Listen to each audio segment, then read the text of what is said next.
This is Ulaanbaatar, the capital of Mongolia and the most air-polluted capital in the world. 200,000 households live in neighborhoods like these. The winter temperature goes below minus 40 degrees. Batba, a single mother of four, has to use coal as her only source of heat, just like all of the Ger inhabitants. She explains that her daughter was recently diagnosed with asthma, likely caused by the pollution. So we are talking about a staggering level of pollution that is contaminating public health, especially the youngsters. We interviewed Ganzorik Uzibaya. So I'm the chairman and founder of Mandal Financial Group, which is one of the largest insurance and capital markets group in Mongolia. I used to be the CEO of the second largest commercial bank in Mongolia, and I also advised a number of prime ministers in their economic advisory committee. In 2017, the government announced air pollution a state emergency. In the words of the UNICEF, Mongolia's air pollution is a child health crisis. Children living in central Ulaanbaatar were found to have 40% lower lung function than children living in rural areas. But this is not only affecting children. Each year in Mongolia, an estimated 4,100 people die from diseases attributable to air pollution. So what causes this problem of air pollution? Half of the country's population is living in the capital Ulaanbaatar. Of these inhabitants, 50% are living in the so-called Ger district, an area of tents, sheds with little infrastructure available caused by rapid urbanization. Ulaanbaatar is the coldest capital in the world. This means heating becomes an essential need of survival. Ger inhabitants, who are mostly at the poverty line, have to burn raw coal to generate the necessary heat for their homes. The combined coal consumption of the Ger district is responsible for 80% of Ulaanbaatar's air pollution. The pollution was measured to be 27 times higher than the World Health Organization's safe limit and is considered unhealthy for the local population. Not only do the citizens suffer from it, the government of Mongolia experiences tremendous costs. A 2019 study in the UN concluded that the welfare costs amount to 645 million US dollars annually, costs that the government has to bear. Research has shown the air pollution accounts for 25% of climate change and has global implications. Therefore, our fund focuses on the SDG climate action. Why is our fund needed? There are already a few projects in existence. The EU is educating their households on isolation. Through the CleanAir project, the World Bank is providing monitoring systems to track the concentration of particles in the air, which will be relevant to estimate our social impact. Next to the development projects, the government is also putting emphasis on tackling the issue. So far, the interventions of the government have been ineffective. The policies include a raw coal ban, which lead to the use of subsidized coal briquettes. These briquettes are more expensive, which lead to the burning of waste and further use of raw coal. Moreover, the government budget increased over the years as air pollution kept growing. Nevertheless, the interventions seem not to be outcome-focused, and hence positive impact is limited. In the past, the government tried to reduce the use of coal stoves by subsidizing night storage heaters up to 96%. However, this program was cancelled after a few months due to corruption within the previous government. The use of night storage heaters was a feasible solution proposed by the government, but it lacked the adequate implementation to fulfill the target of reducing coal consumption and ultimately air pollution. And that's where we step in. So I think Mongolian government has now top priorities, and one of them is to conserve the nature. The other is to reduce Ulaanbaatar air pollution. CleanAir Future proposes a social impact bond that aims to reduce Ulaanbaatar's air pollution, providing night storage heaters for households in the Ger district. But why are night storage heaters the optimal solution? In 2019, the government introduced a zero nighttime tariff, meaning that Ger households can use electricity for free during the night. As night storage heaters can be charged up with heat energy during the night, households will save 40% heating costs while producing no air pollution. Many governments are changed because they couldn't find a solution for this problem.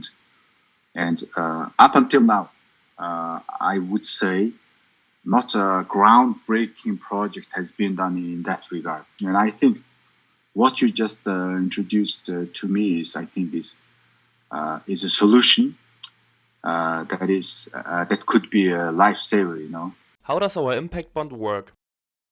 After the investors provide the necessary capital for the fund, CleanAir Future will incorporate a development bank who's then approaching the service providers. This is a safety mechanism to bypass the local government who's had a history of corruption. It guarantees us that the capital is allocated properly. The service provider provides and distributes night storage heaters among the households in the GER districts and replaces the use of outdated coal stoves with no extra cost for the households. The use of electricity instead of raw coal for the heating will directly decrease the air pollution, which in turn will positively affect life expectancy, living standards, productivity, because we have less premature death, heating expenses, illnesses, and also healthcare expenses. How do we generate a return? The air pollution is responsible for a large loss in productivity, and the government suffers high costs from it. The Mongolian government supports the healthcare system, subsidizes coal, and experiences productivity issues due to premature death and illnesses. The impact of our investment will reduce these costs. In turn, the government of Mongolia provides us, the CleanAir Future Fund, with the necessary returns and generate a profit. Why should you invest in our fund? Our fund commits to being a solution for millions of children and adults suffering from air pollution. To just take a few examples, implementing night storage heaters will lead to less cases of lung cancer and premature deaths, less children suffering from asthma, eases the healthcare system and kickstarts the fight against climate change. And all this whilst providing positive returns. For the next 15 years, our investors will receive an average annual return of 11.85%. In turn, the air pollution will be reduced by approximately 20%. To achieve this, we plan to have an investment volume of $107 million, which translates into a rollout of 50,000 heaters within the next 5 years. So what kind of investors are we attracting? Our fund characteristics make it an ideal investment for institutional investors, such as pension funds, insurance companies, foundations, mutual funds, as well as development and commercial banks. What are the implications for the government? A reduction of 20% of the air pollution will have significant long-term effects for the citizens and the government. In fact, the discounted government savings over the next 15 years will amount to approximately $1.4 billion US dollars. It seems like a tremendous amount, and it highlights the impact of air pollution and the importance of the project. How do we monitor our social impact? As mentioned before, the World Bank already has monitoring stations in place. These can be utilized for evaluating the practical impact. Additionally, after the first rollout stage of 5,000 units, which equates to 10% of the full program, a feasibility study will be conducted to estimate the full potential of our project. What are potential risks? For our social impact bond, we have 3 different risks to consider.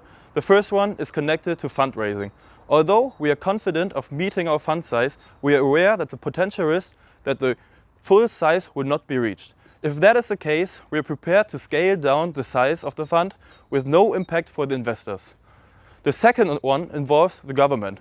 With the previous government's history of corruption, we have been considering the case of lacking payments by the government.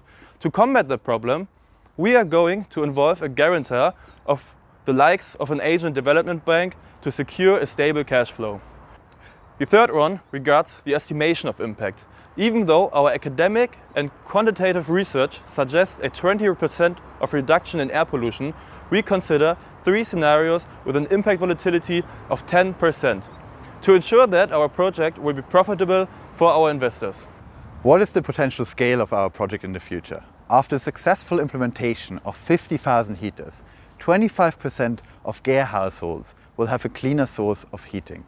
This will leave 75%, translating into 150,000 households as a potential market to scale up our fund activities by extending our contracts with the Mongolian government. Additionally, the scalability of our project is not limited to the GER districts in Ulaanbaatar.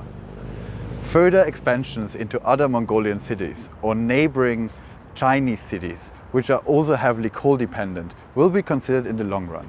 Invest clean air, be part of the solution, not part of the pollution.